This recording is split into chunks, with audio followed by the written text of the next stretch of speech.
Hello, you glorious listeners. My name is Aaron, and this is Super Pod Saga.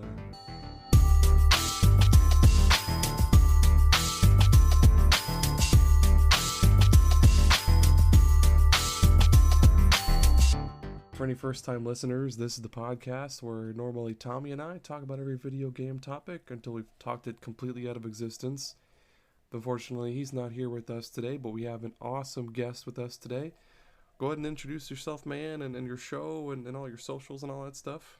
Hi, my name is Mono. I'm the host of Tokyo Game Life, which is a Tokyo-based Nintendo-focused video game podcast about gaming and life in Japan, especially in Tokyo.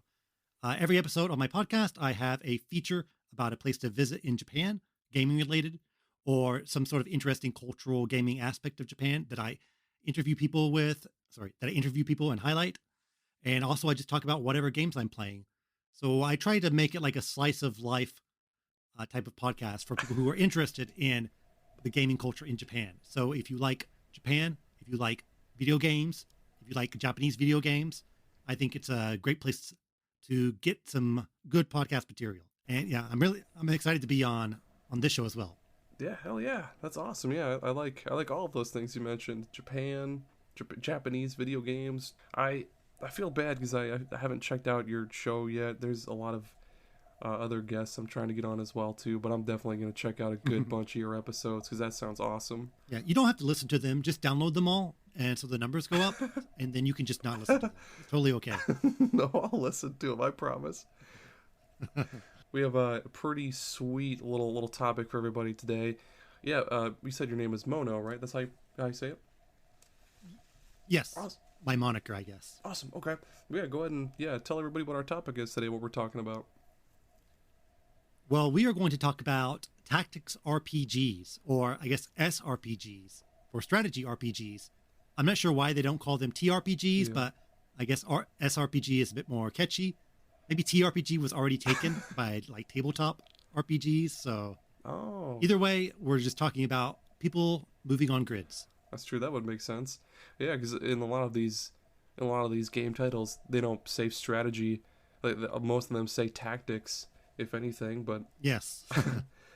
Well, yeah. For those that don't know, Super Pod Saga. You can find us on Twitter, Instagram, Facebook, TikTok, Tumblr, all those other social media places. We're available on Spotify and pretty much anywhere that you can find podcasts. We're on there.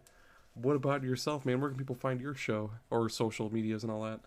Just open up your podcast app, the one you're listening to this show right now, and just search for Tokyo Game Life. Or you can access it through tokyogamelife.com. And I'm also on Twitter and Instagram. Just search Tokyo Game Life. And you can see my information. I don't want to brag, but I am a good follow on social media because I post pictures from Japan about gaming every day. So if you want that raw boots on the ground type of photography, definitely check out my Twitter and Instagram. That sounds awesome, actually, because I don't know if you know anything about Iowa down here in the United States, but Iowa is really, really bland and boring. And so I'm sure being in Tokyo, you get a lot of exciting stuff going on all the time. Maybe not all the time, but you guys have the what's it called? The Buckeyes, not Buckeyes. Hawkeyes. Iowa. Okay, that's the Hawkeyes. We've got Hawkeyes. We've got walking tacos. I can't think of anything else Iowa is famous for. Ashton Kutcher, the actor Ashton Kutcher. He's from Iowa. That's Iowa, everybody. that's us and our shows. Well, yeah, and you're our guest today. So yeah, go ahead with your first pick if you're whenever you're ready. All right, great. So you gave me a bit of homework. You asked me to pick my 5 favorite tactics RPGs. And I'm going to go a bit off the grid. I didn't especially pick my 5 favorite, but I picked 5 that I think is the most interesting that I want to talk about. Even though if I sat down and thought, okay, which 5 are my favorite, it might be a little different, but a lot of my favorite tactics RPGs are included in here. So it's a good mix of new and old and everything in between. So the first game I kind of want to talk about is both a new game and an old game, and it's the game I'm playing now, which is Tactics Ogre Reborn, which is a remaster of the PSP remake, Let Us Cling Together, which is a remake of the original SNES game, Tactics Ogre, that did not come out in America. But the SNES game was ported to the PlayStation, and that did come to America. So it's a remaster of a remake of a port, and it's back on Nintendo hardware. So this is actually my first time I've ever played Tactics Ogre. Of course, I'm a big Final Fantasy Tactics fan, as I assume most Tactics RPG fans are. But Tactics Ogre is kind of the granddaddy of Final Fantasy Tactics.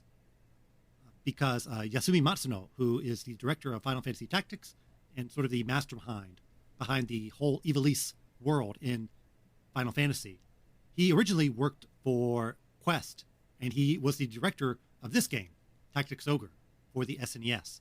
So there is a straight line between Tactics Ogre and Final Fantasy Tactics.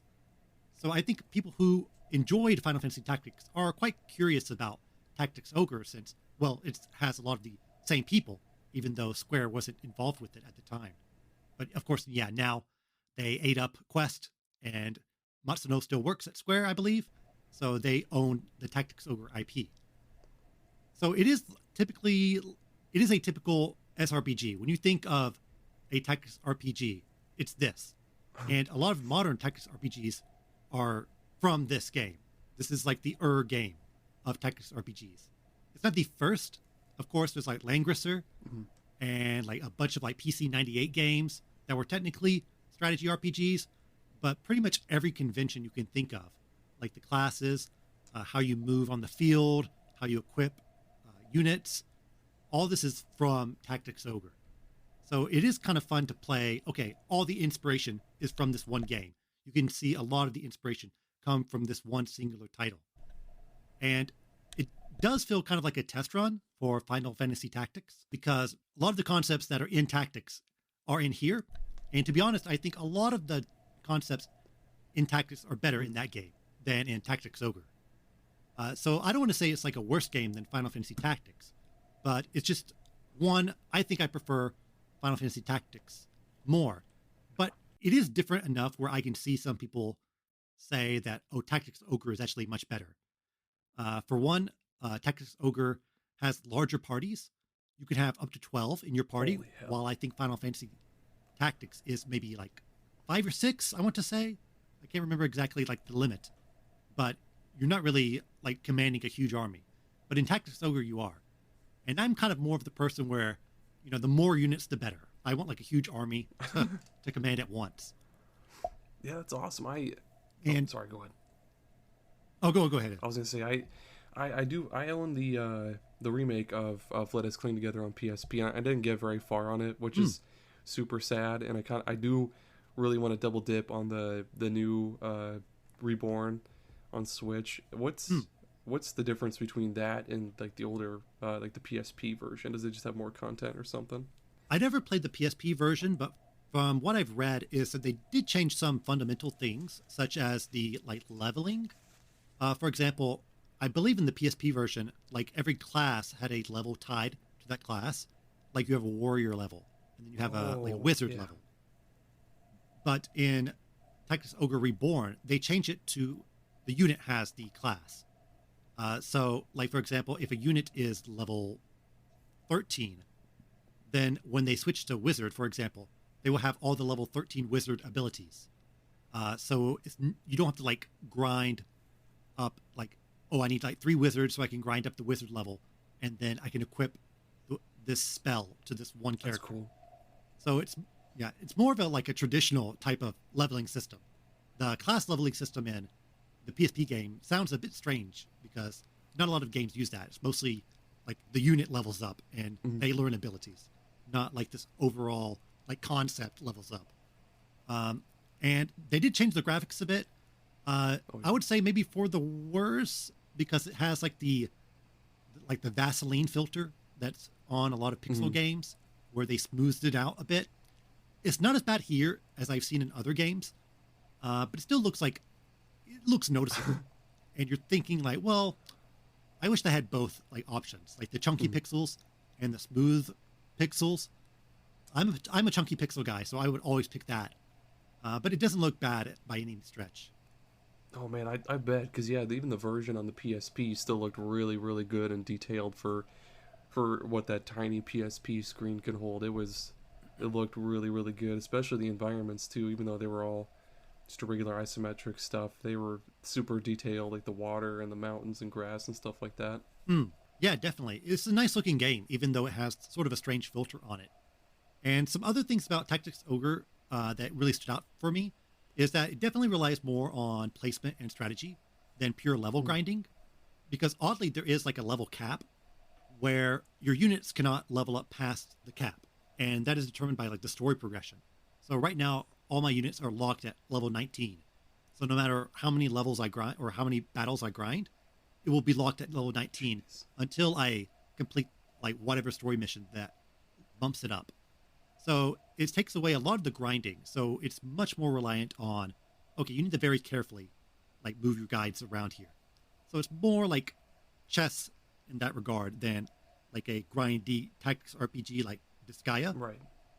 And some people fall like on the different sides of the fence because tactics RPG. The interesting part is that well, you have the strategy, like this needs to move here, and this needs to move there. But you also have the RPG mechanics, which means customization and also kind of getting the edge on your enemy, either through grinding or through finding like a stronger weapon and whatnot. So there needs to be kind of a balance to make a really good tactics RPG. I think if you make it too like strategy Hmm. focused, then it feels like well my decisions in leveling up my characters don't really matter. It's because oh I need to move my mage 3 spaces to the left, and then my warrior 2 spaces up. So it's more like a puzzle than like I'm making like an RPG That's team. awesome. But if you make it like too customizable, then well, I'm just leveling up and then I'm just mindlessly pushing my guys forward and they annihilate everybody. So you kind of have to decide, okay, how should the game be? And different people want different Hmm. things. I feel that. I know earlier Fire Emblem games, like a good example was the Sacred Stones on the Game Boy Advance. I forget if it was a different Hmm. name in PAL regions or whatever, but yeah, in that game there was always the one super powered character you get at the beginning of the game Ah, that would yes. just mow everybody down in one or two hits, and then for the rest of the game they would just be completely Hmm. overpowered, and it kind of just like it didn't really make it. You didn't need to do anything at all with your other characters as long as you had that one guy and like maybe one other overpowered character. Yeah, I kind of like. I do like to be Mm. overpowered, of course. That's part of the fun of like RPGs in general. Once you kind of like cross that threshold, it's like, well, I can do anything. But you do want to think about, okay, where should I move my guys? So it is like a hard balance to strike. And yeah, people prefer different things, but I think the ones that really connect with me kind of land like perfectly in the middle, where there is customization, but there's also like a lot of thought into moving each unit. Oh my god, yeah, and that brings me into my first pick actually, Fire Emblem Three Houses with the Hmm. stupid amount of customization that game has. It's crazy how each character has their own specific aptitudes in battle, but you can kind of just say, "Hey, forget that noise. You're doing horse riding and a lance or something like that." But usually in other like strategy RPGs, you'll get multiple characters of the same class, and sometimes it kind of makes other characters feel, I guess, worthless because it's like, "Hey, you've Hmm. got three." Like in Fire Emblem, you'll get like three Cavaliers, and it's like, well, I guess two of these guys I'm Right. not using for the rest of the game because I need just the one. But in Three Houses, it's like, well, yeah, you do want to have at least two on the field because they really really branched out the class evolution because instead of just going cavalry to paladin or whatever, they branched off into paladin and then two other classes and then two other classes and depending on what you trained your character in, like if you say if you did what is it if you did just like spear and just spear and horse riding, they would just become a, I think it was a paladin or something. But if you trained them with say like spear and like heavy armor or something like that, they would become a great knight Hmm. where they have more defense or whatever. But yeah, that game was just, at first it was kind of overwhelming with how much you could customize your characters in it. Yeah, Three Houses is probably I would say my favorite Fire Emblem game, but not my favorite strategy RPG for sure because there's a bunch of other ones that definitely top it. Yeah, I'm also a huge fan of Fire Emblem Three Houses. That was actually one of the other games I wanted to talk about today. So I'm glad you brought it up. Uh, so yeah, it is. Yeah, it was released in Oh yeah. 2019 from Intelligent Systems and also Koei Mm-hmm. Tecmo. They worked on it, but they mostly did sort of the kind of like grunt work for coding, not so much the design. And yeah, it's the first Fire Emblem on Switch. And one of I think the main selling point is kind of the unique school structure where you're at an academy and then you have like the battles, of course, in your typical like Fire Emblem style grid, but then you're brought back to the school and you can explore in third person and talk to everybody. And I thought this was like one major important addition that really helped this game reach like a mainstream audience. Because I think another part of strategy RPGs is the kind of the struggle of, well, after each battle, like what do you do? Most of the time, it's just well, go to the menu and then like equip things, or like you can go into a shop. But it can kind of be like stressful and kind of like a brain drain, just doing like battle after battle after battle because it's a lot of thinking. So the school structure is with like, okay, you did that battle for like 30 minutes. Oh Now yeah. just relax and just like wander around and just talk to people and like level up your guys. So And go fishing. yeah, go fishing, Sorry. get that goldfish, uh, Yeah. and everything you do, like it ties in with the next battle because you're leveling up like your skills and you're like making the bonds better so they're stronger when they fight next to each other in the field and unlocking like new cutscenes and everything like that. So I think the school structure of Three Houses is like a really genius addition. It really solves a problem a lot of strategy RPGs have, where it's like, okay, it's battle after battle after battle, and I'm kind of getting a little exhausted. So to have that kind of like two parts of the game is really smart, in my opinion.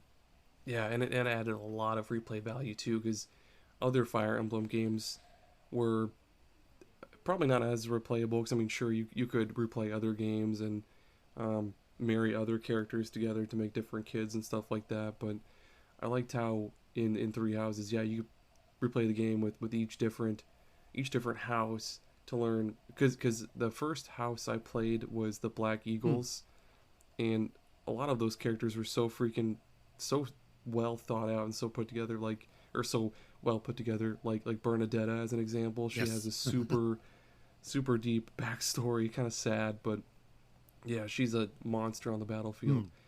But yeah, then you beat the game, start over, and say you go with like the Gold Lions, and you learn about the characters there, and that was a neat addition as well too. That was really well needed for Fire Emblem for sure. Yeah, the game has like a lot of content, like an absurd amount of content.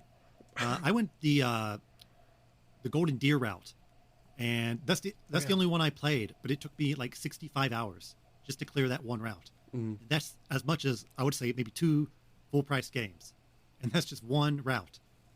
So I know people who have like played it for like 200 hours, and so I think for intelligent systems, it's okay to like maybe dial it back a bit. You don't have to put like a 200-hour Fire Emblem game out like every other year. Uh, I'm excited about Fire Emblem Engage as well. Even if it's just like a 25-hour game, I'm sure it will be excellent. So yeah, Oh hell I yeah. really got into Fire Emblem.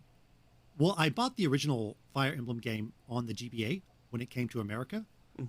because of course, like as a big Smash fan, you're like, who are these handsome boys in Smash with their swords and their anime hair?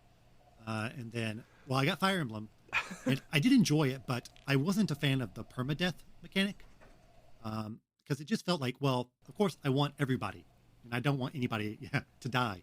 So it's a lot of like resetting. So I kind of fell off of that maybe halfway through, Mm. and I kind of ignored Fire Emblem for quite a while because, well, I'm not into the permadeath mechanic, so I'm just not going to play it. But then Awakening came out on 3DS, and they said, okay, Mm. we're making it optional. There's like casual mode, I think they called it, where like they die in the battle and they won't come back in that battle, but the next battle they'll be back. And they still have the permadeath mode in there as well for the hardcores. And I played it on the casual mode, and I just absolutely loved it. And I thought, well, this is the way to play.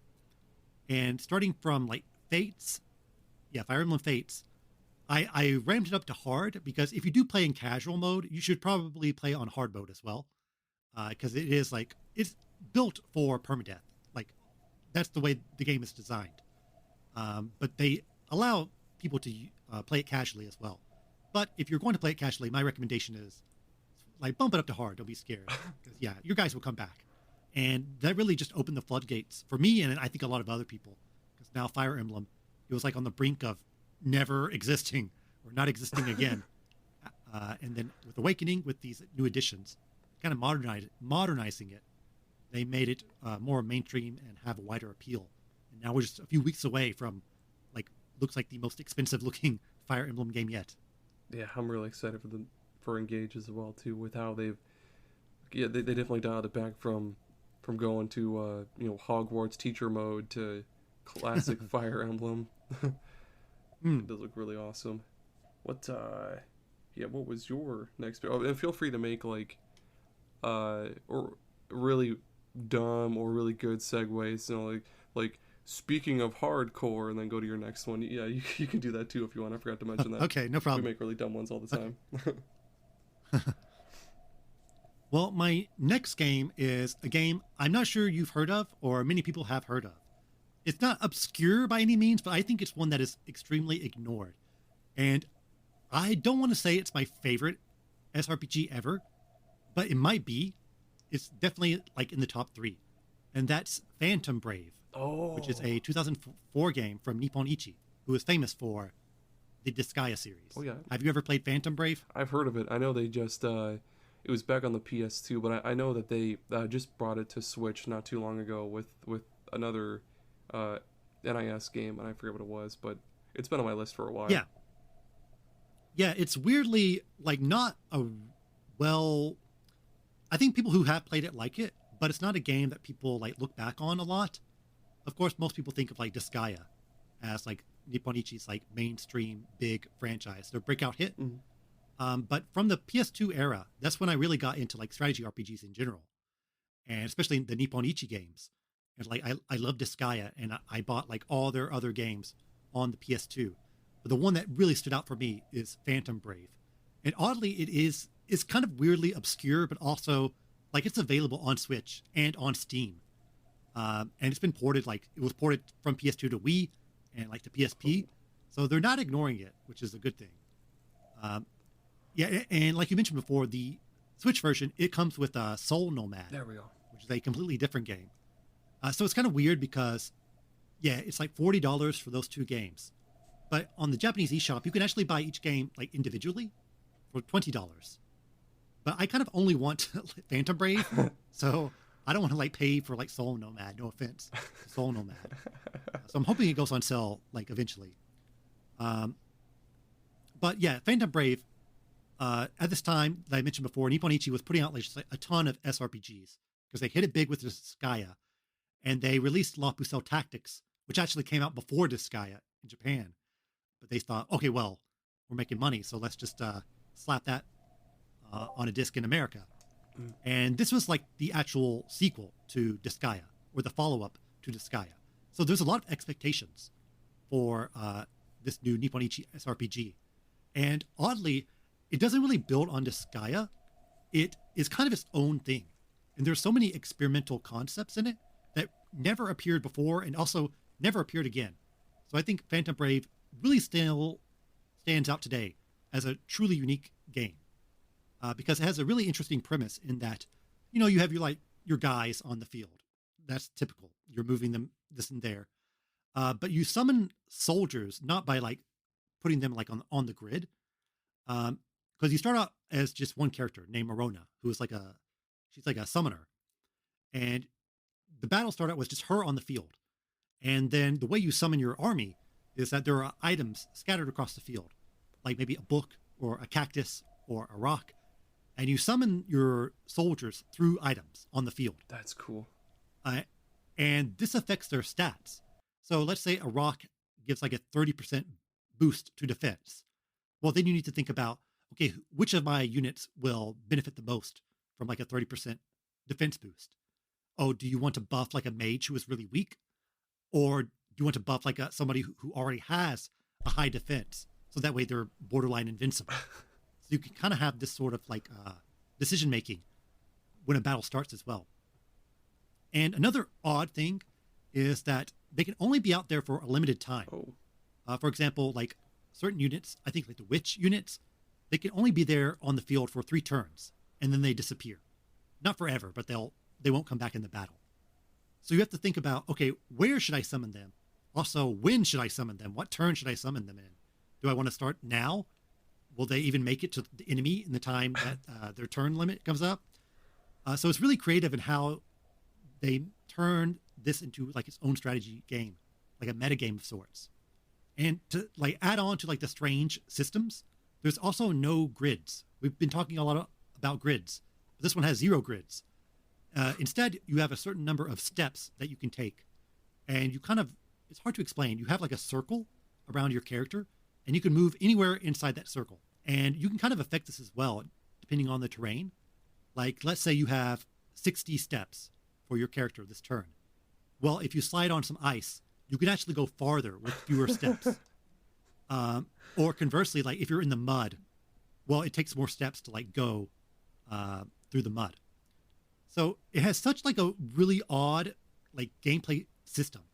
And it's built on like the typical SRPG and Disgaea formula where like, yeah, you're hitting enemies and you're leveling up. And it has like the same like class system and everything like that. And another really awesome part of this is that it has one of the best like customization mechanics in gaming, I think. It has a great crafting and fusion system because you can combine and craft everything.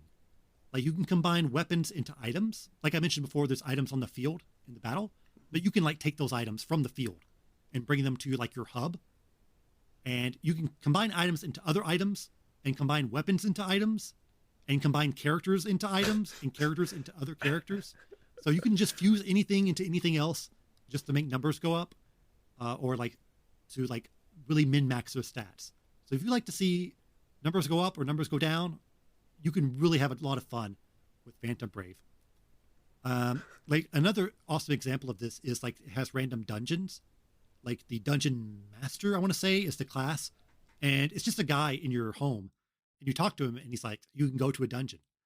Well, you can kind of edit that dungeon by giving it a title. And depending on what the title is, that affects what monsters are in the dungeon. And so you can kind of manipulate, okay, I want to go to this dungeon and all the enemies are level 200. Oh, shit. But if I give it this title, it reduces their stats by 99%. Oh. So I'm fighting level 200 enemies, but actually they're like level 2 strength. So I'm getting like level 200 experience from enemies that are like level 2 power. So you can do like all these like crazy things like that. And then you can also give titles to your characters, and that like changes their color, and, like changes their stats. So it's like you can just go crazy with how you customize your team. It's really nuts. And oh, sorry, go ahead. Oh, go ahead. I was just gonna say that sounds as insane, just as absolutely nuts as Disgaea is. I guess it shows though, because yeah, of course they're made by the same people. Yeah, and I really liked the first Disgaea game, and I kind of fell off of that series, but I played Disgaea 5 on the Switch, and I had some fun with it, but it just got like too dense. Like I was like really unsure about like what enemy is doing what attack, and like is my character powerful or not? Like why is it doing like 2 damage sometimes, but doing 200 damage another time? And it got really dense, and so I kind of prefer like this game is also, it sounds complicated by what I'm explaining, but it's pretty straightforward in like the mechanics. It's just that you can do a lot of weird things with them. And the story is like, it's not as goofy as Disgaea. I don't want to say it's like super serious, but it is a bit more dramatic than Disgaea, but it's still kind of like a slice of life story. Like you're just going through this girl's like everyday life. She's like it's a bounty hunter or just like a mercenary. And she's like a summoner, and nobody likes that type of person. So she's kind of like discriminated against.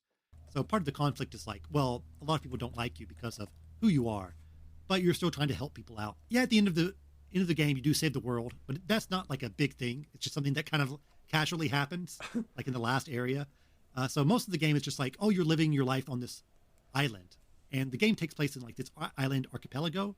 So it has a really unique setting that a lot of other SRPGs don't. So yeah, Phantom Brave is just totally unique in so many aspects. Just talking about it now makes me want to buy it and play it again. I don't know if I have like the time to just start it from scratch, but I do get the urge every now and then where it's like I should just start Phantom Brave over and just do like make like a huge team and like make all these crazy characters. And I really highly recommend it for any SRPG fan out there. And on Steam right now, it's on sale for $4. So Oh my god. I by the time this episode comes out, it might not be on sale, but even if you pay full price, I think it's definitely worth picking up for any strategy RPG fans out there. It's a good thing you mentioned that it's on sale on Steam because I'm gonna buy it right now because it sounds awesome. It is only $4. Oh my god! Add to cart right now. Yeah, it's definitely worth $4. Like it's definitely worth at least that much. Like I just looked it up for Switch as well, and yeah, full price $40. That's kind of a hard buy, but yeah. Yeah, I'm hoping like because other like the Nippon Ichi games, I forgot what it's called, but it's like collections where they put two games, they kind of slap them together, and they sell them for $40. And yeah, it's like a good deal. Like I think all those games are like at least worth $20. But yeah, I kind of don't want to play Soul Nomad. I kind of do because I'm a bit curious about it, but it's like I'm never going to get around to it if I buy like Phantom Brave and Soul Nomad. I'm just going to play Phantom Brave. So I've seen the other Nippon Ichi collections on sale, but not this one yet. So if it goes to 20, I think I might just like buy it again. I don't know if I'm going to play it all the way through again, but it is tempting. I want it at least on my Switch somewhere, just in case. Speaking of I guess different and weird tactics RPGs, Shin Megami Tensei Devil Summoner 2, Record Breaker, the 3DS remake, they're definitely a little bit different from how other tactics RPGs work because, I mean, you do still move on a grid, but instead of doing your, like when you attack an enemy on the field, it goes to the normal like Shin Megami Tensei combat where it's like your party of demons and then, you struck an enemy's weakness, you get an extra turn at the end of the thing, and then it also has the sweet demon fusion that other Shin Megami Tensei or even like Persona games. It definitely gets really hard there toward like the middle of the game because there's some pretty ridiculous bosses. So I kind of stopped playing it for like a year, and then after a while I came back to it, pretty determined that I was going to beat it. And it's the type of game where it's going to kick your ass a couple of times and kind of take a little bit of trial and error to figure out a good strategy to beat certain bosses. But once you do, it's totally rewarding. And what's also super cool is that in other tactics RPGs, you, I guess, like recruit characters from a guild, or they'll like join you along the way in your journey or whatever. But in Devil Survivor, you'll come across different like main characters in the story, and they'll join your party, but they don't actually fight. They just summon the demons to fight. So you can make their party of different kinds of demons and kind of build certain characters based off what demons they have in their party, if that makes sense. Because like some demons are more like spellcastery, and other ones are more for like brute defense, and then there's some that are just about healing and stuff like that. And so that's pretty cool. They give you the freedom to do that, and it's also super weird how you get the demons as well too, because other Shin Megami Tensei games, or even like Persona, you talk to demons or personas and you recruit them. But in this game, you buy them from an auction house, and that's kind of cool. The story is pretty cool too, because it's just like the world is ending and you're trapped in Tokyo and you got to find a way to get out. But then there's also these, I wouldn't really call them aliens. They're these like, I guess, interdimensional beings that are wreaking havoc on the entire place, and it's nuts. It's totally nuts, but it's such a good game. I wish it wasn't stuck on the DS and 3DS, but one of those versions by now I feel like has to be a little bit cheaper, but probably not something people would find, I guess, an appealing price, because they're probably like $40 at least, maybe. What's different in the 3DS remake compared to the DS version? I know that they added more story content to the 3DS version. Like there's more post-game story content, and then there's extra characters in the main story that kind of add up to that post game content toward the end. And then of course they also tweaked the resolution quite a bit, so it's not stuck. Because like you know how when you play a DS game on the 3DS, it's stuck in that like small aspect ratio, Yeah. or you can pull it apart, but it looks kind of gross. Mm. They made it so it natively looks awesome on the 3DS, and it's a lot more clearer than it was on the DS version. Cool. Yeah, there's an odd number of DS to 3DS remakes, even though it's like one generation apart. There's like more than you would expect. Like there's this game and like Radiant Historia, Oh yeah. and some of the Mario and Luigi games also have remakes. So it's like weird that even though it's one generation, they decided, well, we got to make it for 3DS as well. Yeah, Atlas went insane on all those ones because they also did what was it, Shin Megami Tensei Strange Journey, Yes. and they did the remakes of like Etrian Odyssey and all those. They went crazy with the 3DS. Hmm. So do you think there will be like a Switch version of this eventually down the line, or do you think that is there enough room for this franchise to grow, or do you feel like, oh, 1 and 2 are kind of similar and they're kind of like running out of ideas? I feel like there's got to be a way for them to bring it back. If they could bring back Soul Hackers, there's absolutely a way to bring back. There's absolutely a way to bring back Devil Survivor and make it fresh, like a brand new experience. Because I feel like, I mean, it'd just be plain easy, you know, do kind of like the same premise a little bit, trap them in Tokyo, but yeah, have it be a different kind of enemy. I don't know. I guess I feel like it'd be pretty easy to bring it back for sure. Yeah. And yeah, someone who lives in Tokyo, I always get a kick out of games that take place in Tokyo, which oddly not a whole lot do, but Atlas definitely likes to set the Shin Megami Tensei series in Tokyo. So it's cool to see like these neighborhoods I'm familiar with. Oftentimes in the game, they're just like destroyed or whatever, so it's hard to like differentiate them. But it's fun to see like the street names and like the neighborhoods pop up that I've actually been to. Well, I guess this isn't Tokyo, but I like, and this isn't related to our topic in any way, but I like when I forget what town it is, but Yakuza Like a Dragon. I really love just walking Oh through. yes, Yokohama. Yeah, that's what it is, Yokohama. I like walking through, just walking around town and seeing all the little neighborhoods, like the little densely packed like apartment neighborhoods with all of their air conditioners sticking out the windows, or like you go to the downtown areas near the bridge with the with all the other little apartment buildings, and it's so fun to walk around those and share the little neighborhoods and think like, wow, people might live here, but they don't because it's a video game, but they still might. Yeah, Tokyo is weirdly like an underrepresented like setting for a game, even though a lot of games like say they take place in Tokyo or like in Japan in general. They don't really take advantage of like the strengths and like atmosphere of Japan outside of like a superficial level. So it's cool that yeah, like the Like a Dragon series and yeah, Atlas a bit, especially with Persona, they try to make it a bit more authentic and a bit more real. Hell yeah, I wish they need more games that take place in Iowa, damn it. Just that'd be the most boring game Yeah, I've ever did. Persona 6 in Iowa. That's That just, oh my gosh, it'd just be a whole bunch of Midwesterners going, hey, you spilled your walking taco, eh? I'm just kidding. The A thing is more Minnesota, but it's the same thing.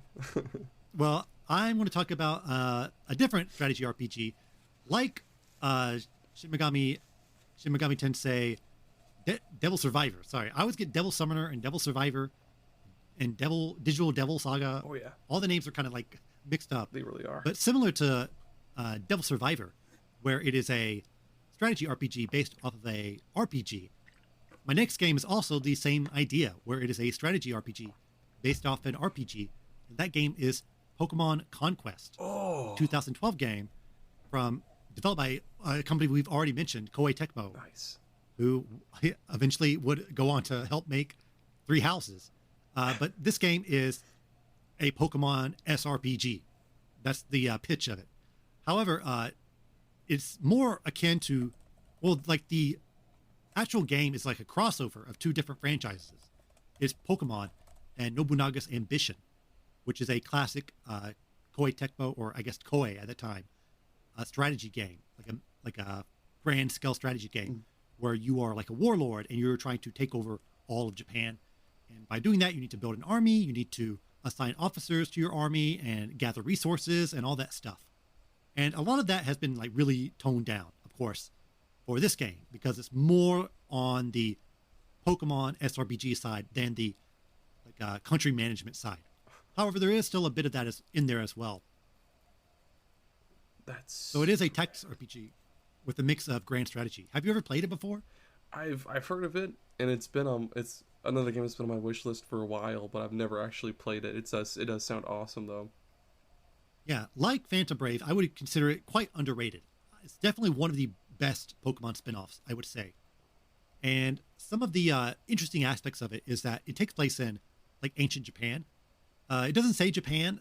I think the place is called like Ranase is like the name of the land, but it's Japan. They're just like changing names. It's kind of weird because they are using real historical figures like Nobunaga and like Hideyoshi, but they are just like in some fake fantasy land. But the people are real, oddly enough. And the actual tactics RPG aspect is that your units are, of course, the Pokemon. You're moving Pokemon on the field. And each Pokemon is associated with like a trainer. So it's kind of like this weird like dual system where you have a Pokemon and a trainer that you've both recruited, and you kind of have to match them together. Oftentimes, some people have just like one perfect match, and you just want to like, okay, this person, their perfect match is with Eevee, so I'm going to give them Eevee.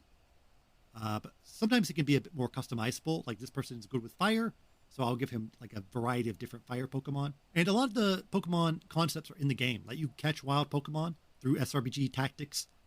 And there is like the super effective type abilities. Like if you use a water attack on a fire Pokemon, it will be for more damage. So it has the SRPG kind of mold, but it has like a lot of Pokemon conventions are in there. And it has a really clean UI and nice graphics, and the art style is really nice because it looks like, yeah, like Pokemon Samurai, which is a really cool aesthetic.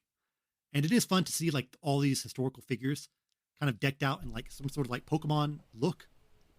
So if you like Japanese history, it is kind of funny to see, oh, okay, Tokugawa is like dressed like this Pokemon, which sort of suits his personality.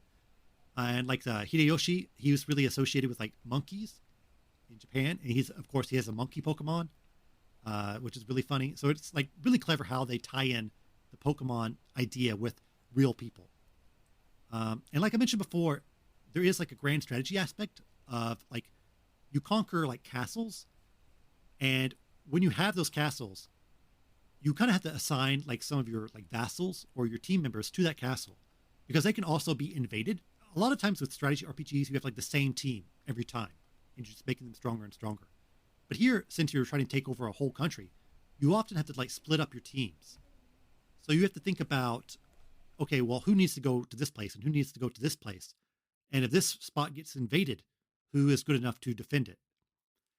So you have like multiple teams at the same time. So that's a more interesting aspect than a lot of other SRPGs. And I think it also has like one of the best final boss battles ever, at least on paper, because I guess spoilers for Pokemon Conquest, this 10-year-old game that's only on the DS. But the final battle is you've battled Nobunaga, and not just him, but all his generals, and they all are fighting on top of a castle. So you're fighting kind of like the strongest generals in Japanese history in like a big Pokemon battle on top of a castle. And then Arceus comes down, who's like the god of Pokemon, and then he teams up with you. So it's like you and God are fighting like like these like iconic Japanese generals on a castle, which is just an amazing final boss battle. And I always really hope like make another Pokemon Conquest. But it is, I don't know if it sold that well because it came out like a year after the 3DS came out. And it's like a really weird concept on paper. Like not people don't know like what Nobunaga's ambition is. So like, oh, it's Pokemon and Nobunaga's ambition. That's not like a really good selling point unless you're just like a nerd like me who loves Pokemon and like loves like Japanese history. But it is like a really solid game. It is kind of easy because it is like a Pokemon game, but it has a lot of interesting like SRPG mechanics that I think any SRPG fan would like. And it's just like really different from most other SRPGs and Pokemon titles. So I highly recommend it. And either like a sequel or just even like a remake on Switch, I would buy day one, no questions asked. That would be super cool. Do they use the bottom screen, the touch screen for any, I guess like touch screen exclusive stuff, or would they be able to Yeah, just mash it into one screen and have it work just fine?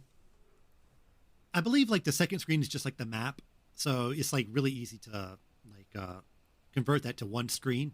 So yeah, there's nothing stopping them. And like Koei Tecmo, they're buddy buddy with Nintendo recently. Like they were working on Fire Emblem. They've worked on other projects as well. So like assign them to this. I don't care about Fire Emblem Warriors or like Zelda Warriors or Xenoblade Mhm. Warriors. Just make Pokemon Conquest 2 instead. I'd absolutely play a Pokemon SRPG or tactics game or whatever you want to call it.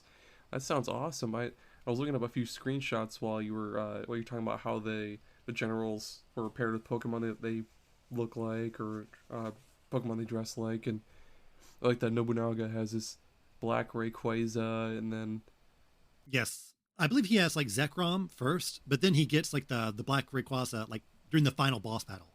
So he's like ramping up his game. well, my next pick borrow it kind of borrows a little bit of what you said that Pokemon Conquest does, but Final Fantasy Tactics Advance 2. I I suck. I've never beaten Final Fantasy Tactics or Tactics Advance for that matter, but I've put entirely too many hours into Final Fantasy Tactics Advance 2, and I'm just Hmm. gonna call it. I'm just gonna call it Final Fantasy Tactics A2 because the title's too long. But Yeah. unlike the first two Tactics games, the story basically doesn't exist. The story does not matter at all. But what's super rad about FFTA2, because again, the title's too long. Basically, you're the leader of this big guild, and because you're the leader of the guild, you recruit different members from different regions of the world, and basically you. I guess like the whole point of it is to send people out to do quests, and of course, doing quests, you get experience and items and everything you need to advance further in the game. But what's really really cool is how customizable each of your units is. Hmm. What is it? I forget the names of any of the races, but other than humans, of course, or Humes, because they're an Ivalist, they're called Humes. But basically, each character is a different race. There's what Humes. There's the cat people. There's like five or six races, and then of course each There's race. the rabbit people, and then like a floppy eared rabbit people, Yep. and yeah, I'm familiar. I can see them in my head, but I also don't know any of their names. And then there's the ones that have like the long crocodile mouth, and Oh yes. then they, then there's a bunch of others. But yes, each different race has their own like exclusive classes. Like only the crocodile mouth guys can be monks, and then other classes. But your characters will start off with one class, and then what you do is you'll have them learn abilities from pieces of equipment they have equipped. Like they'll learn so and so warrior skills from this sword and this hat they have equipped, and then once you run out of equipment to use, or sorry, once you run out of equipment that gives you any new skills for that class, you can switch them to a different class and then go buy more equipment for that other class. And then you can also kind of mix and match classes as well, because you'll have a main class and a subclass. When you're out on the battlefield, you'll have all these abilities from your main class as well as your secondary class. So if you could create some super powerful mixes by combining, say, like a fighter and a monk. What's also really cool is kind of like in Pokemon Conquest, where you have to split up your party to go defend castles and bring some to battle. You can, instead of manually doing each quest yourself, you can send characters, basically dispatch your characters to go do quests on their own while you go do something else. And yeah, of course, if they're little weaklings, little nobodies that you send to go do that quest, of course they're gonna fail and come back and have nothing. But if you send I guess like a few good dudes with them, because of course you don't want to send all of your good dudes out to go do a quest, and then you go do a quest on your own and you're stuck with all your weakling guys and you fail. But uh, yeah, there's so much to do in that game. There's just a bajillion quests to do, and I love games that let you customize, like mix and match classes together to make the perfect Uber classes. Yeah, I'm also quite a big fan of Final Fantasy Tactics A2. Like you mentioned before, like it has a really interesting like system in how you give abilities to your party members, and you can, like you mentioned before, make some really broken characters. Uh, One of my favorites is like the summoner, and if you give them red mage abilities, especially double cast, which lets them cast twice, so you can do two summons at the same time, and this saps up all your MP, but it's absurdly powerful because you just did two summons at the same time. Uh, so you can do just so many fun things like that with your characters, and give people like really wacky abilities that they really shouldn't have. But if you give them this staff to learn like whatever magic, well, now they learn it and they could use it with their other class that has nothing to do with it. And yeah, I like all the different like mages. There's a green mage as well, which focuses on buffs like haste and like slow. That's a really interesting concept of like, okay, we're splitting up every concept into its own mage, which is something that also Triangle Strategy, which I played earlier this year, they don't have like a general mage. They have like a fire mage and an ice mage. And they do have like a red mage character, but it's like this person can't do like fire magic as well as like the fire person. So I like the concept of, okay, you can only, if you were a mage, you can't do everything. You can only learn this one thing. So like learn it and learn it well. And everyone has like these cool costumes. Like the green mage has like a beret, and the time mages have like this weird, like giant robes. And of course, like, you know, red mages, black mages, they have their iconic outfits. So I like having these very specific classes, which is something I think A2 is really good at. Well, yeah, we're at the halfway point. Do you want to take a quick ad break? Sure, no problem. All right. Well, yeah. So this episode was brought to us today by Excuses Are Us. Buckle in, we're in for a good one here. Have you ever wanted to call in sick to work, get out of going to your cousin's wedding, or talk your way out of going to see your grandma on her birthday? It sounds like you need Excuses Are Us. Excuses Are Us knows that life is filled with god-awful, soul-draining events, and that sometimes a good excuse is hard to come by. After so many violent concerts or annoying siblings staying the night, your brain can get pretty numb, and coming up with a good excuse at the right time is pretty difficult. But Excuses Are Us is specially trained staff working 24/7 to come up with detailed excuses 100% guaranteed to get you out of anything. You got a niece who wants you to come to her big ballet recital? While anonymously calling a bomb threat to the theater. Uh-oh, Aunt Myrna wants you to come over for dinner? We'll call her and tell her that you've been kidnapped and demand a $1 million ransom. Meeting your boyfriend's parents for the first time? Well, turns out you have jury duty. Excuses Are Us is so confident that they can get you out of any situation that if their excuse fails, you don't owe them a dime. In fact, they'll pay you depending on how excruciating the event was that you had to go to. Give them a shot. You've got nothing to lose except maybe some brain cells and a small amount of sanity. Excuses Are Us. Life is short, but don't waste it on things that suck. And we're back. Okay, my fourth pick, very similar to your last pick. We're going back in time, though. And my fourth pick is Final Fantasy Tactics, period. No A, no A2, just the original one. So I think... Why do people like tactics games? It's probably because they played Final Fantasy Tactics. So this is the spark that really got the genre started for a lot of people, at least in the West. I think this is many people's first experience with SRPGs. Because, yeah, we didn't have Fire Emblem over here. And we didn't even have Tactics Ogre. And even things like Landgrasser also did not come over here until the PlayStation era. So this was really the start of the SRPG genre in the West for many, many, many people. And it's a game that still holds up really well today. And I'm hoping they remake it sooner than later. There's always been rumors like, oh, they're going to bring a new edition to Switch every other day, but I'm hoping next year will be the year because everyone is waiting on it. So it is the 1997 Tactics RPG from Yasumi Matsuno, who I mentioned earlier. He worked on Tactics Ogre, then came over to Square and made this game, which you could almost call Tactics Ogre 2, but there's enough different for this game to make it its own thing.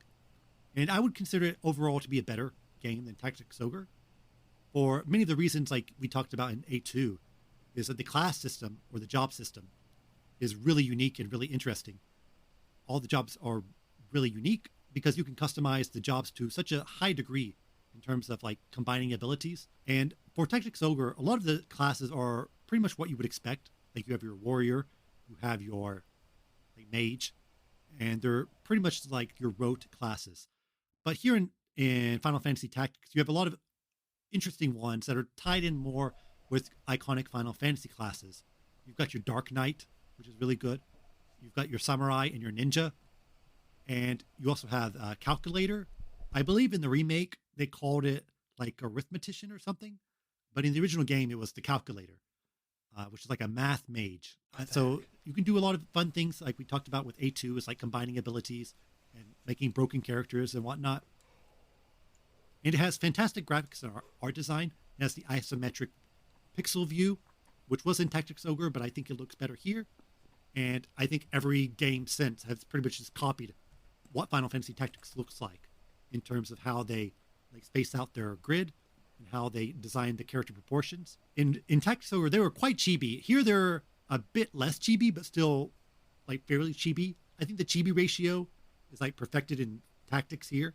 And there's a fun mix of like unique classes and generic classes, like characters you can just name after your friend or your like your boss or whoever, or like story characters as well, like of course like Ramza and Orlando, who is maybe the most famous and or infamous because he's quite broken, but everyone loves him because he's so strong. So it's a good mix of like, okay, I want to use like these story characters, these unique characters, and these unique characters also have their like interesting specific class as well. Even though they might seem similar to like a knight or a mage, they have something a little different with them. So they're not exactly the same. And it has a really interesting story that's, I think, different from a lot of other Final Fantasy games. It's a bit lighter on the fantasy aspect. Similar to Tactics Ogre, it's more grounded, where it's about, you know, personal relationships and like these alliances and like politics and religion and all these things like that. Less about like, oh, there's a big dragon coming to destroy everything. And it's just really like the example of what makes a tactics game great. And pretty much every tactics game since has been copying this game. So I had to give it a shout out here. I do need to play that game. I know it's on mobile phones and it's on PSP, I'm pretty sure. Yeah. Yes, the original it was on PlayStation, so I played it there. Although technically it was on my PlayStation 2. But it was a PS1 game. And then they remade it on the PSP. It's called War of the Lions. And it has a bunch of new additions, like more classes. The script is totally changed because the original script has a lot of like, I would suppose like maybe mistranslations or a lot of blunt dialogue.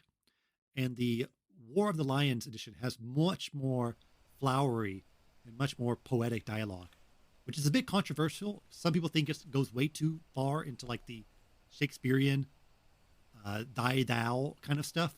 It is kind of interesting. Like it is a unique take on gaming dialogue. And I think it fits that game. And I've only played a little bit of the War of Lions edition because I did play it on like the iPad, like you mentioned before, the mobile versions. Mm-hmm. But like you need buttons for these games to like maneuver people, even though it is turn-based, so it's not like Twitch reflexes. Mm-hmm. You know, I want buttons. So I played it on iPhone and iPad, but I get a few missions in and like, you know, I'm having a great time, but it's just like too cumbersome to use. So I've been waiting for a modern day port with buttons. And there's been rumors like, oh, Final Fantasy Tactics Remaster is coming to Switch and PS5 or PS4 because of like the NVIDIA leak from, I guess, a year or so ago. That leaks a ton of stuff. And like it leaked the Tactics Ogre remake. And Final Fantasy Tactics Remake is on that list. So hopefully it is coming. And I think it would have to be coming sooner than later because like we have Triangle Strategy and we have Tactics Ogre Reborn. Those are two big tactics games. And I think, okay, well, if you release Final Fantasy Tactics first, I think more people will buy that over Triangle Strategy or Tactics Ogre Reborn. So get Tactics Ogre Reborn out there now and get people buying it. And then release the remake of Final Fantasy Tactics or remaster of Final Fantasy Tactics. Because that game sells itself. Yeah. I think if you released like Final Fantasy Tactics and the next month Tactics Ogre, well, nobody's going to buy Tactics Ogre. But if you like space it out a bit more, okay, now is the time for FFT to come to Switch. So I'm hoping 2023. I definitely buy that one day one. Also, I've heard a lot about how good the story is. It sucks that the story in the Advance and Advance 2 is basically not there at all. But I played Advance 2 and I loved it. It's a great game. I don't remember anything about the story at all. I think there was a book, and I remember the final boss battle was like on the boss, like he turns into like a big dragon, and then you kind of like move your guys on him, which is kind of interesting. But otherwise, I was just moving people on grids, and I had no idea. I cannot tell you any character's name, but I do love that game, and it is a great game. But I don't remember anything from the story. I couldn't tell you anybody's name either. But for FFT, I remember like Ramza, I remember Agrias and Orlandu, all those characters. So it is a really solid story that holds up today.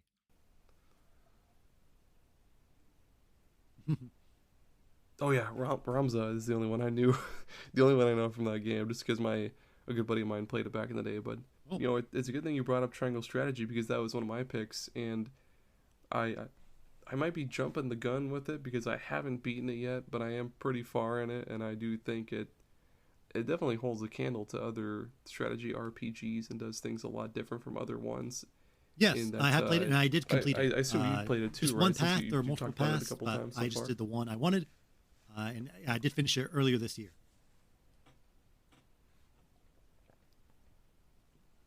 Awesome. I bought it the day it released, and then I stopped playing it for the longest time because a bunch of other stuff came out, and I completely forgot about it. But yeah, it definitely is really good. The story is super interesting as well too, which is good because there's lots of little choices you can make that definitely affect the story, which I like. I like that each of the characters really feels unique. Like instead of other tactics games where they give you, like I mentioned earlier, like 3 characters of the same class and you just kind of shape them on your own. Each character has like their own specific, unique class and play style. Like you mentioned earlier with the one main fire mage or pyromancer, and then there's the one guy who's just an ice mage, but there's also characters like one of my favorites is Erador, the gruff wine loving shield bearer, and he's just there to just disrupt enemies and be like, hey, attack me, and he's pretty cool. Anna the assassin, I love her. And yeah, no two characters, well, I shouldn't say no two characters play alike, because the mages are just, hey, cast a spell in this plus pattern. But for the most part, the characters all feel pretty unique, especially with how they get a lot of backstory. They actually get pretty fleshed out as you go throughout the story. And I also really liked how they handled, one of my least favorite parts of Fire Emblem is the weapon degradation. Maybe that's just me being a big old baby, but I kind of don't like that. But yeah, in Triangle Strategy, it's just like they have the same weapon over and over, and then when you get to a certain point, you can upgrade their weapon level and then give them little different passive perks and stuff like that. That's really cool. The class upgrades, I guess they're pretty cool too, because they you of course increase your level cap and then learn new abilities and stuff, but it wasn't as like mind-blowing as some of the class upgrades were in like Fire Emblem or Final Fantasy Tactics Advance 2. And yeah, I thought when Triangle Strategy first came out, it was just going to be some boring generic thing, it's just, I thought it was going to be another Tactics clone, like just another Final Fantasy Tactics clone. They were just kind of plopping out there to live up to the hype of other Final Fantasy or strategy RPGs, but no, they did a really good job with it. It plays very smoothly, and everything just feels meaty and great. And I think it's a great game. Definitely. Yeah, I agree. It's a really solid SRPG, and it is a really interesting game in that I do like it. It's both really innovative and also really traditional, because it takes a lot of ideas from classic SRPGs, like your class system and like how you level up and how you equip things, but they streamline it to such how can I say, like they streamline it to such a degree where it feels like very modern, and where you don't have to worry about it so much, which some people might be turned off. Like some people like to think about, oh, what weapon should I equip to this guy? What armor what gloves, what ring should I equip to this guy? But you don't have to focus on that so much. There's still some customization with your characters, but it's more about thinking who are you going to bring on the battle instead of like, okay, well, I'm going to level up this guy to level 25 and teach him these 4 magic attacks. Instead, you're thinking, okay, well, this field, I can maybe block this part of the field with this tank character. And, oh, I can see there's a route behind the enemy, so I'm going to send my spy there. So I'm going to bring this person. And, okay, these people are high up, so maybe I need to bring my mages or my archers. And like you mentioned before, each character is really different from each other. And there's some really like unique classes as well. One of my favorites is Piccoletta. I'm not sure if you have her yet. Do you have Piccoletta? Oh, is she the juggler? Yes, the juggler. Yep. She's like I guess a circus, a juggler or like a circus person, which is not a common class in a lot of SRPGs.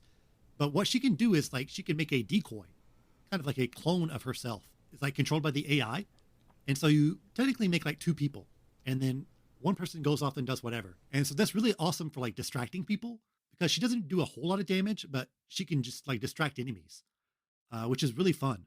And also, once you level her up, once they destroy the clone, like all these like balls fall out of her, and that like damages like an AOE damage attack, which is really funny because you're cool. Like you're just destroying people with juggling balls. Yeah, and like the spy is really awesome, Anna, because she can turn invisible and like poison people and do all this crazy stuff.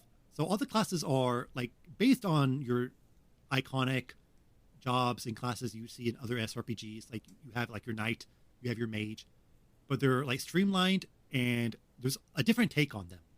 They're not generic at all. They have something a bit special about them. So it really is super accessible for people who are not into SRPGs because you don't have to worry so much about grinding or like min-maxing. You just need to think more about strategy and also utilizing your character's abilities because they all have like really cool abilities. And it's really fun to use each one. So like every character has like something cool about them. Even though there's some that I prefer more than others, they all have like something that's really unique that I've never seen in like another SRPG. And like you mentioned before about the story, it is quite a good story. It's quite grounded. It is similar to like Final Fantasy Tactics and Tactics Ogre, where it's mostly about like personal relationships and politics. And something I really enjoyed about it is how grounded it is. Because the main conflict is about salt, which you think that's kind of silly. It's like, who cares about salt when other games are fighting about like gods and like magic crystals and whatnot. But, you know, historically, salt is like a really important resource. And people have gone to wars for like these common resources like cinnamon and nutmeg and things like that. And they explain it pretty well. And they use it, you know, to preserve their food. And they use it also for like crafting and alchemy. So it is like a really important item. And the story, I won't spoil it since you haven't completed it yet, but it stays pretty grounded the entire time. Nobody suddenly turns into a dragon or anything like that. Unlike in like Fire Emblem, where you're just waiting for somebody to turn into a dragon. So it does like the totally opposite thing. And yet, the story, there's a lot of cutscenes, which is a common criticism about it. I would definitely say there's too many cutscenes. And it's kind of weirdly structured where like you have like the world map and then you can like go and see cutscenes. And honestly, you could chop out most of those to be on, or maybe 30% of those. Because a lot of them are like, there's like a guy in the castle and he's talking to somebody else and they're being very mysterious. And they're like, my plan is working. And then that's the end of the scene.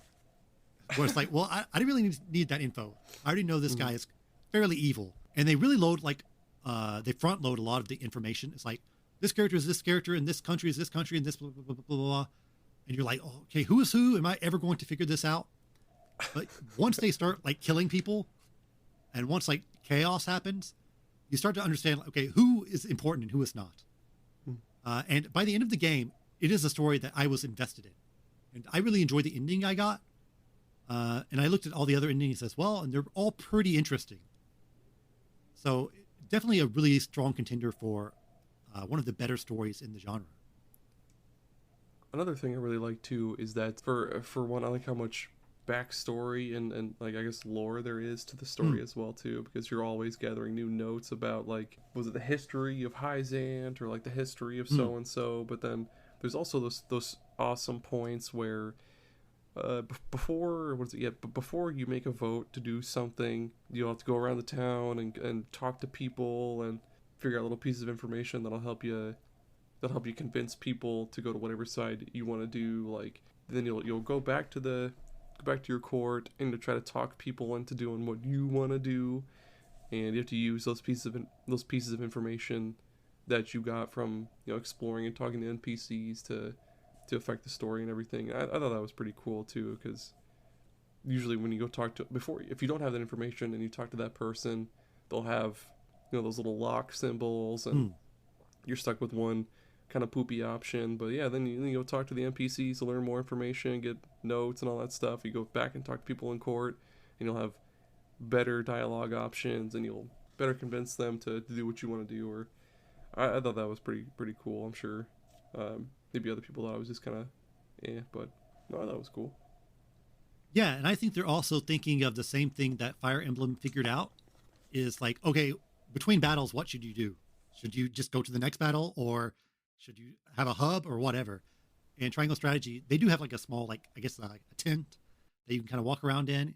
And they have those more like JRPG kind of field exploration areas where you're exploring the town and talking to people. So it is kind of funny that, okay, people are trying to figure out what to do between battles, and everyone has their own different take on it. Oh, and we haven't mentioned that this game is in HD 2D, which is this very gorgeous visual style.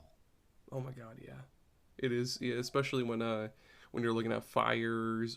Yeah, and I like the blood puddles or like the blood stains when somebody dies, because it takes a second for it to load, because somebody will get hit and you're like, okay, maybe they got knocked out. And then this huge like blood puddle comes out from under them, and you're thinking, okay, well, they're not coming back. One of the coolest things ever too is the water. Like the water it looks really good. It's really reflective, and it's really you can see the little individual ripples in the water and stuff like that. That it looks really gorgeous in that game. Yeah, like I wouldn't mind if like every 2D game looked like this. I know some people are kind of tired of it, but I'm not. So No, keep making HD 2D games, please. especially when are we getting that goddamn Dragon Quest 3 HD 2D remake? I want that so bad. I love Dragon Quest. Give me I'm hoping Dragon Quest 3. I'm hoping for 2023 as well. Like if we get Final Fantasy Tactics and Dragon Quest 3 remake on the Switch next year, I'll be extremely happy. But we'll see. Okay, so my fifth game is one we've already talked about, but there's still plenty to talk about with this one. Is Fire Emblem Three Houses that we mentioned earlier, the 2019 game from Intelligent Systems and Koei Tecmo. Like you said, I think this is definitely my favorite Fire Emblem game. I loved it from start to finish. And some of the things we didn't talk about, I really like the three different factions because they all have their own different unique personalities and backstory and like goals. Because the first part of the game is like you're at school and then a war happens. And I don't want to spoil like why the war happens, but it definitely caught me off guard. Like I did not think the game was go this direction. It's very ambitious storytelling, I would say. And what's interesting is that like you can kind of see where the story is going depending on which club you're in. And if you're in Golden Deer, you're kind of like left out in the cold because like some other people are doing these crazy things that you're not aware of. But some people have said, oh, actually, if you join like this club or this faction, you can kind of see that story element coming. But I didn't see it coming at all because I didn't have that information in my team. So that kind of like everyone has their own different experience is really cool. And you can recruit from other houses. So if there's somebody you like in another house, well, if you talk to them and sweeten them up enough, they will join your side. And I was able to get all the characters I wanted by the time, the war broke out. So it was good that I didn't have to murder anybody that I really liked. I just murdered people who I was just so on or actively disliked, like Hubert, who I don't care about at all and was looking forward to destroying him. And like I said before, there's a good pace between battles and relaxing at the school. You can sing in the chorus or go fishing or pick up somebody's lost teddy bear and give it to them. And yeah, there's a great degree of customization with classes because, typically in Fire Emblem, the only way you're leveling up is in the battle. So you have to think carefully about who gets like the level up, the last hit.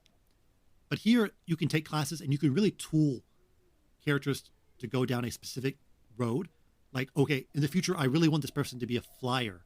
So they're going to take these flying classes. And then eventually, when I can level them up or I can switch their classes, they're going to be like the best flyer the world has ever seen. And what's really great is that about the classes and customization is that you can really like switch people as well. For example, I had Lorenz, and he was like mostly like a cavalier or like a cavalry person. But then I started noticing, well, he's learning some like dark magic abilities. So typically in a Fire Emblem game, you can't just switch somebody to like a dark mage at the end of the game. But here, since there's so many opportunities to level up your skills, well, I just put him in like the magic classes, and by the end of the game, he was a pretty competent like a magician as well. So it's really cool that you can just like switch and customize people that granularly. And there's also like a bit of like game breaking stuff you can do as well, such as the class exams. It's like an actual exam that you take, and some people have like a percentage, like a possibility of passing. In past Fire Emblem games, if you weren't level 20 and you weren't like S plus in this skill, you weren't leveling up. But here, okay, you're level 18 and your ability is B. So you have about a 40% chance of passing. But hey, you could still pass it, and you could get that class way earlier than you would suspect. So that kind of stuff is really awesome. And yeah, the story was something I was really invested in. In other Fire Emblem games, it kind of feels like it takes place in just some nebulous region. It's just like random fake Europe or whatever. But here, each area feels very distinct. And I know like Claude's region.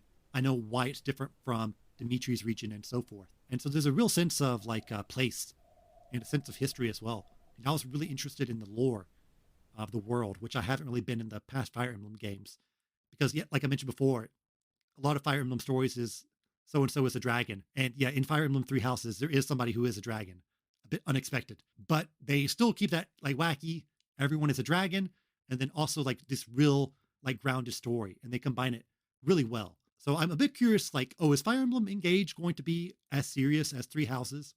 Because everyone in Engage is wearing like a ballerina outfit and it's like looks really colorful, but we'll see.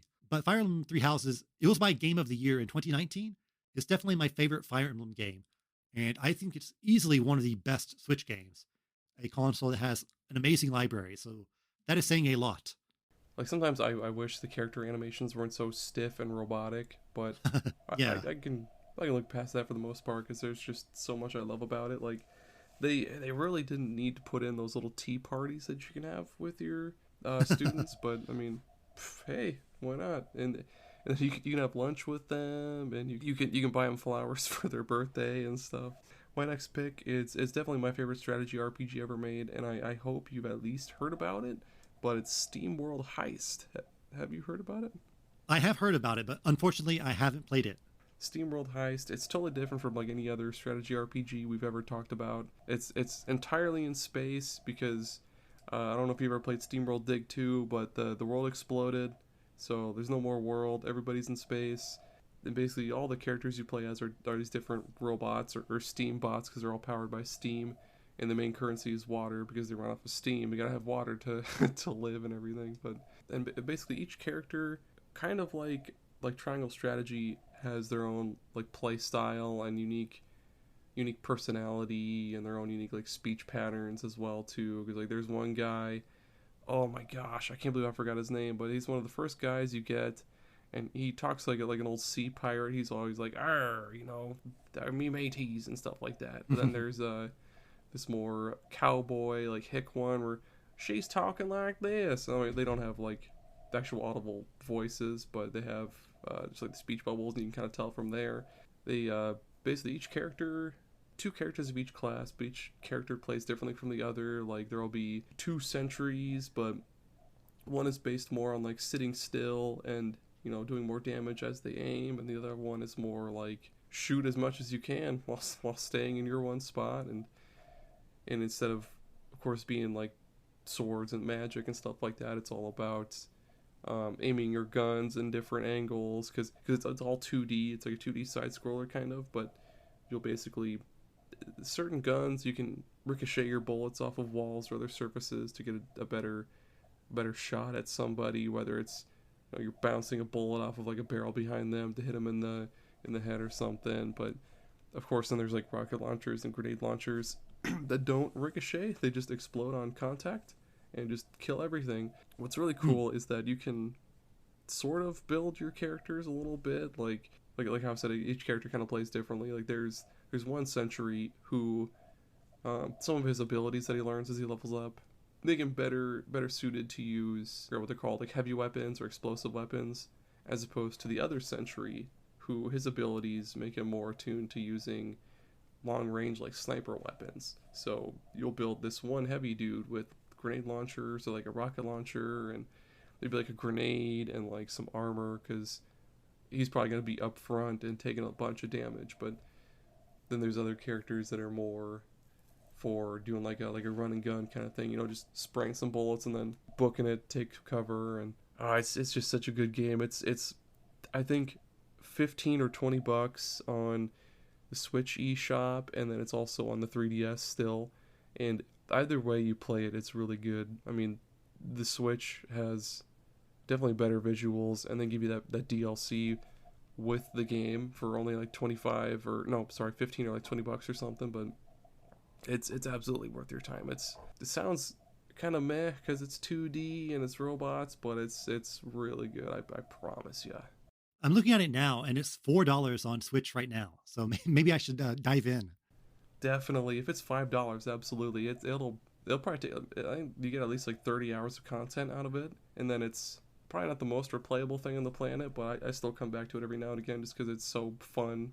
Yeah, and I think the SteamWorld gimmick is every game is like a new genre, I believe. So this is their take on like a strategy game. Yep. And then the most recent one they had was SteamWorld Quest, where it was like a card game / turn-based RPG. But yeah, Heist is absolutely the best for me because it's just so sweet to hit those ricochets or like just blast apart like 3 enemies in a group. And sometimes the bosses are a little difficult, but of course once you figure out a good strategy to take them out, it's super fun. But there's a lot of stuff in the environment, like there'll sometimes like a machine gun, like sentry gun, will spawn in, and you'll have to move your guy from the spot they're in to a different one, so of course they don't get shot and die. Or like certain missions, there will be like a countdown, and once the countdown goes from 5 to 0, of course enemies will spawn in, so you'll have to be quick about moving through the ship, grabbing loot and leaving. And yeah, for $5, definitely play it. Yeah, it seems really interesting. And yeah, out of all the other SteamWorld games, this one definitely sounds like the one that's most up my alley. Oh yeah, and SteamWorld Dig 2 is also really good. That's more Metroidvania, but we're not talking about that today, damn it. We're talking about Heist and the tactical RPGs. Oh, Dig 2 is also $5. But yeah, did you have any honorable mentions or? Honorable mentions? I think you talked about a lot of them. Like, I love A2. I love Triangle Strategy. What are some other good ones? I like a lot of the ones I mentioned on the PS2. Like Makai Kingdom is one I didn't really talk about, but it is sort of the successor to Disgaea, almost like a spin-off. And it's your typical like Nipponichi SRPG. But the big gimmick for this one is that there's vehicles and buildings. So you can like put a building down in the field, and then that gives you buffs, and like you can house other people.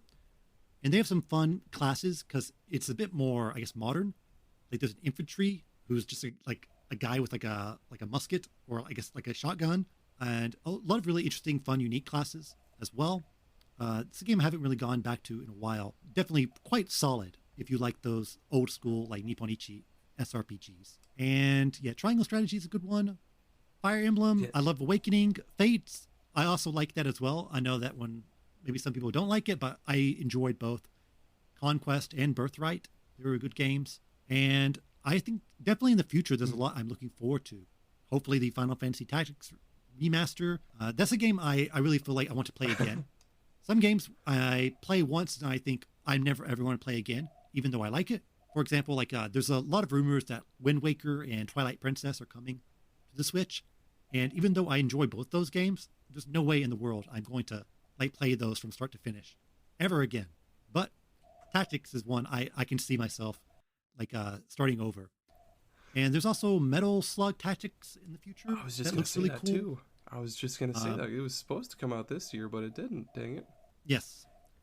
Honestly, any like IP that you have could be a good tactics game. Just make a Star Wars Tactics, well, they did make it like a Marvel Tactics Midnight Suns that I definitely want to try out as well. Just put tactics in everything. Make a Mario Tactics, a Sonic Tactics. Who cares? Just put them on a grid, let them go, and it will be fun. One of my honorable mentions I was going to talk about was Shining Force. Well, Shining Force 2 to be specific, but yeah, that one was had more exploration and like more open world for you to run around and I guess explore and check things out. And that's right. That's it. We've talked about all the best strategy RPGs there are out there. That's it. That's all of them. But if anybody ever thinks of any awesome ones, yeah, feel free to I'll leave a little Q&A on this episode, and feel free to drop your favorite ones and we'll talk about those as well too. But also, we literally just made a Patreon as well today too, so if any listeners want to be cool and subscribe to our Patreon and help us get more cool stuff out there for you, that'd be sweet. There's a link in all of our social medias, and I know we talked about this earlier, but yeah, where can people find you and your podcast? Just search for Tokyo Game Life in whatever podcast app you're using. If you're listening to this podcast right now, you can search for Tokyo Game Life right now. You don't have to pause this episode. You can still listen to it and search. It won't cut off the episode. So I highly recommend people do it right now. And also, I'm on Twitter at Tokyo Game Life and Instagram at Tokyo Game Life, where I post pictures from Japan every single day. So definitely check that out. I just posted some stuff from a Earthbound exhibit I went to yesterday. So if you want to see some cool Earthbound figurines and art, check it out. So Tokyo Game Life. Just search it in whatever thing you search in. Oh my god, I'm looking at Earthbound up right now. Oh my god, that board with the little plushies of like Ness and the Chimera and the Mr. Saturns. Oh my god. And the Ramblin' Mushroom. Yes. Look at that little guy. That's awesome. All right. Well, yeah, that's it, everybody. That's the episode. Thank you for listening to us talk about our favorite strategy RPGs. We love you, and we'll see you in the next one. Goodbye. You can say goodbye if you want to. Goodbye. Okay, goodbye.